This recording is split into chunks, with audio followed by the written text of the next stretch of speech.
Hey, it's Sean here with Tune by Sean. I'm here to create an install video for the C6 Corvette with the Haltech engine management system. This is an entire standalone, no factory ECU, while still retaining all of the factory functions. That's dash, traction control, ABS, starting, no wiring modifications at all. Let's get into it. To start off this installation, we will need to remove the fender. Now, in order to remove the fender, it is a little bit of a big task. So during this video, I'm going to do my best to describe how to remove that effectively, as it is the most difficult part of this entire install.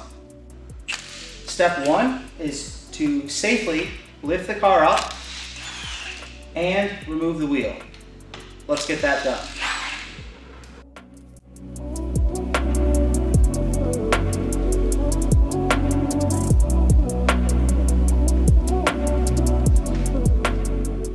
Alright, now that we have the wheel off, that's going to allow us to remove the inner fender well.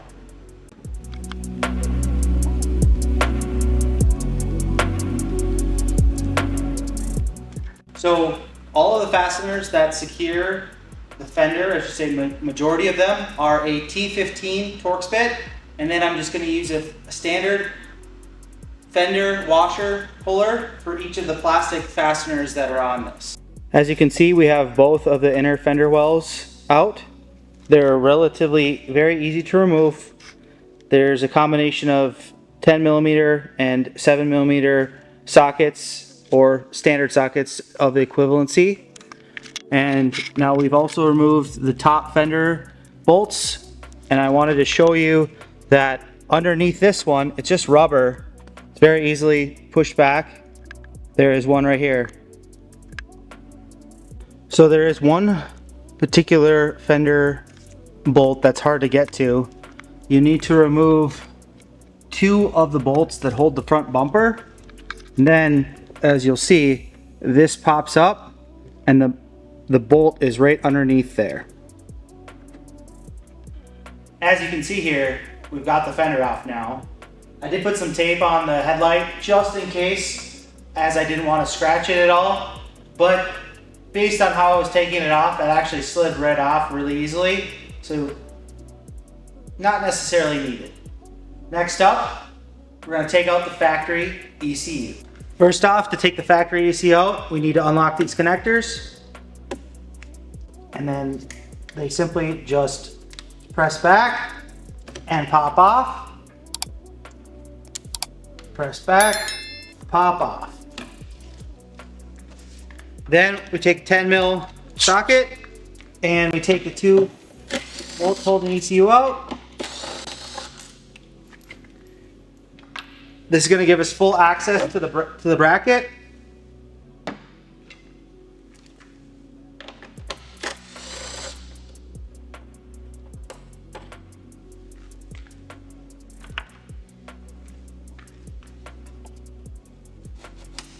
And it slides out like that. Next up, we're going to install the Haltech plug and play C6 Corvette ECU mount.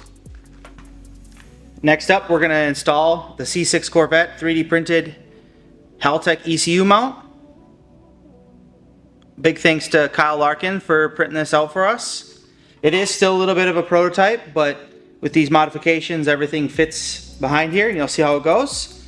And we'll have a piece perfected here probably by the end of the day today. So let's get that installed.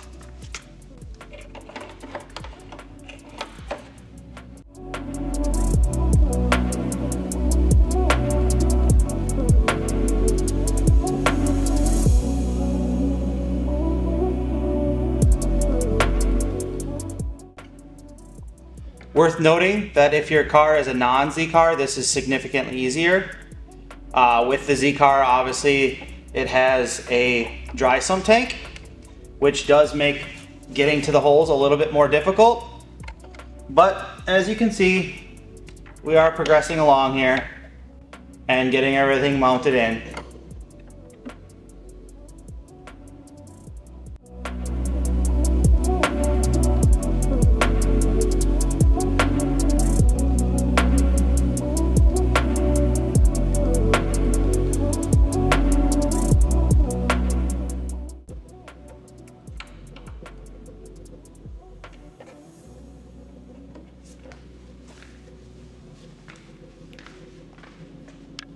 we're going to start adding the components.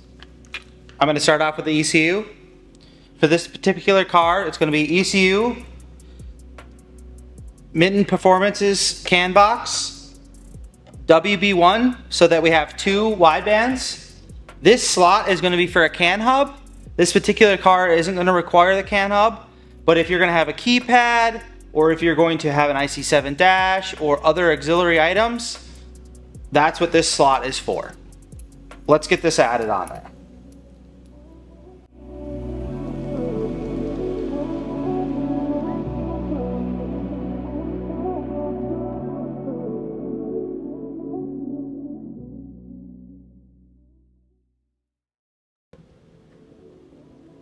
There's a little bit of 3D printed material from when we heat pressed these in there. That's why that one went a little bit more difficult than we'd like it, but that's all right.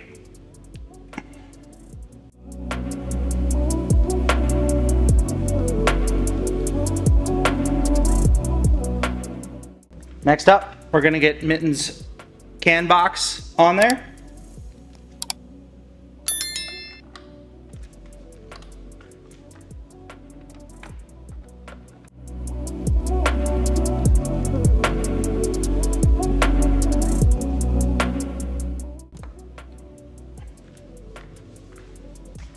Last piece of hardware we're going to add to this setup is the Haltech WB1 for dual wideband control.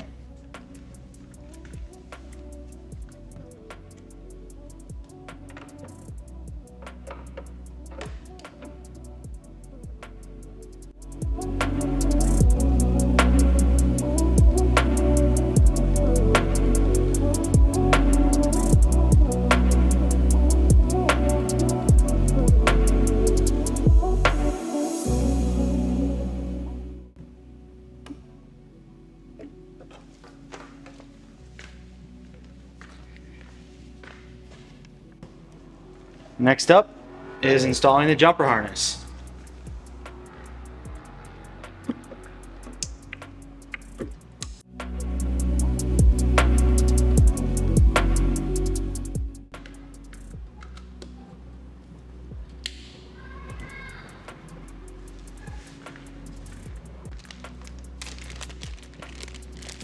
CAN cable for the WB1.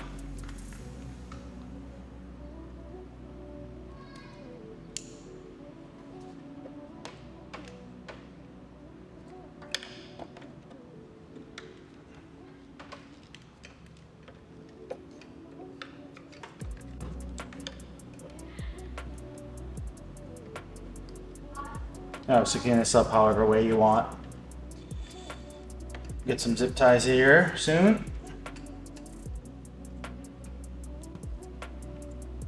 This other plug on here is for the internal wideband, and then obviously we have the secondary wideband, which we're going to need to start routing. Next up, we do need to install these battery cables. What I've decided to do, which I'll show you here shortly, is there's a ground post in front of the dry sump setup, and then the fuse box has actually a nice little hole to piggyback off of the other power wires that are on the car. So let's get to installing these. We'll start off with the ground cable.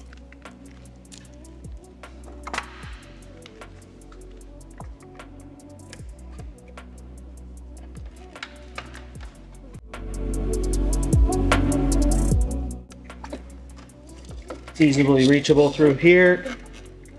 Get this all pinned in here like that.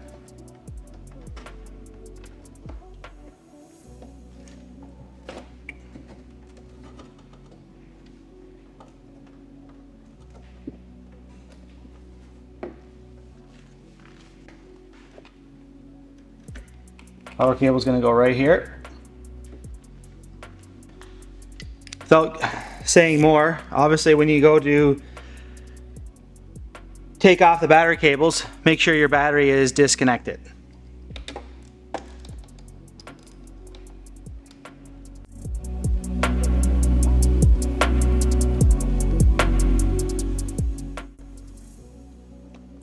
What's nice about this spot is there's this relief right here.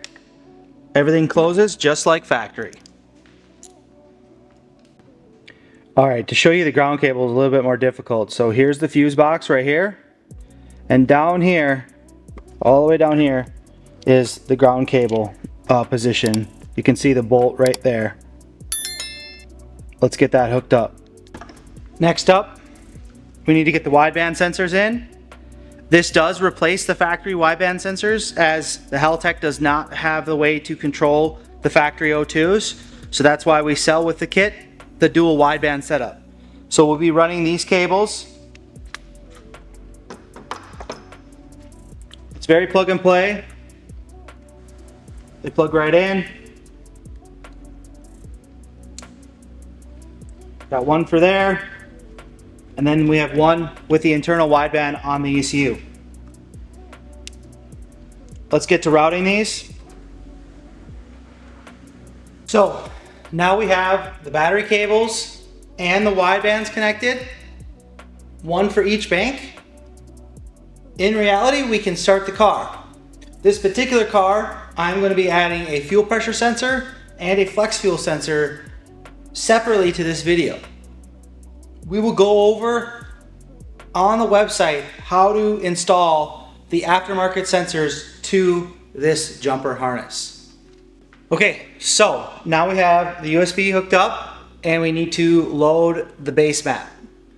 Before we load up the base map, what's nice about the R3 is that we can connect and update the firmware without even turning the key on, which that prevents any sort of possibility of coils being damaged, any of those things. So let's update the firmware.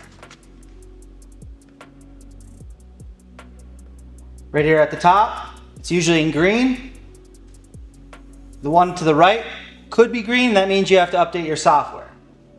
Let's update the firmware now. We haven't loaded any maps, so I just click discard. And now it's updating the firmware, and we'll wait for that to progress.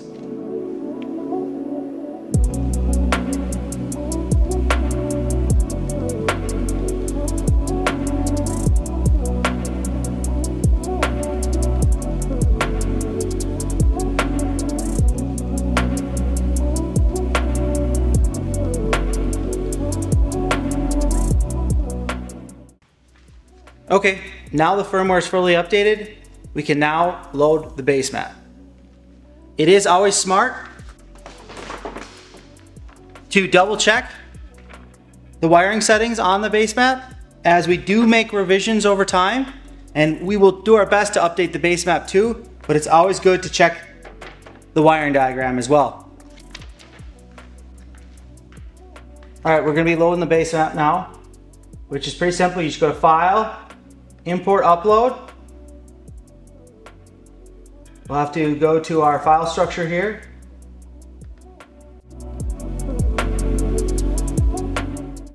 And you click Upload All. The particular base map is based off of factory LS injectors. Whatever your application is, you will need to change your injector data for your vehicle.